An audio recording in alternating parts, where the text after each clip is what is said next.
আবার কি ঘটল হেলেনা জাহাঙ্গীরের জীবনে? কেন তাকে ঘিরে ধরেছে এত লোকজন? প্রিয় দর্শক, দেখতে থাকুন শেষ পর্যন্ত কি ঘটনা ঘটল। তিনি আর কোথাও নয়, আছেন ডিসি অফিসে। নিশ্চয়ই আইনগত কোনো জটিলতায় পড়েছেন তিনি। হেলেনা জাহাঙ্গীরকে ঘিরে সবার ব্যস্ততা লক্ষ্য করা যাচ্ছে। কেন তিনি বারবার এমন আইনি জটিলতায় পড়েন?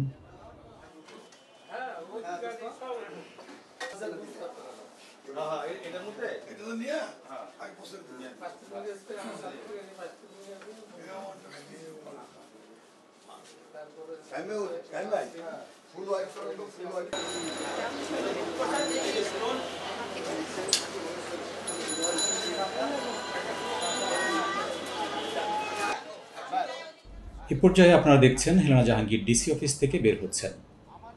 সেখানে কি অভিযোগ নিয়ে গেলেন তিনি? প্রিয় দর্শক, এ আর কিছু নয়, আপনারা দেখছেন রকিবুল আলম রকিবের পরিচালনায় গোয়ার সিনেমার শুটিং। ছবিটি প্রযোজনা করেছে জয়যাত্রা মাল্টিমিডিয়া। কাহিনী ও সংলাপ আব্দুল্লাহ জহির বাবু। শুধু মাথা গোজনের একটা ঠিকানা লেখা, মাথা গোজনের ঠিকানা লেখা।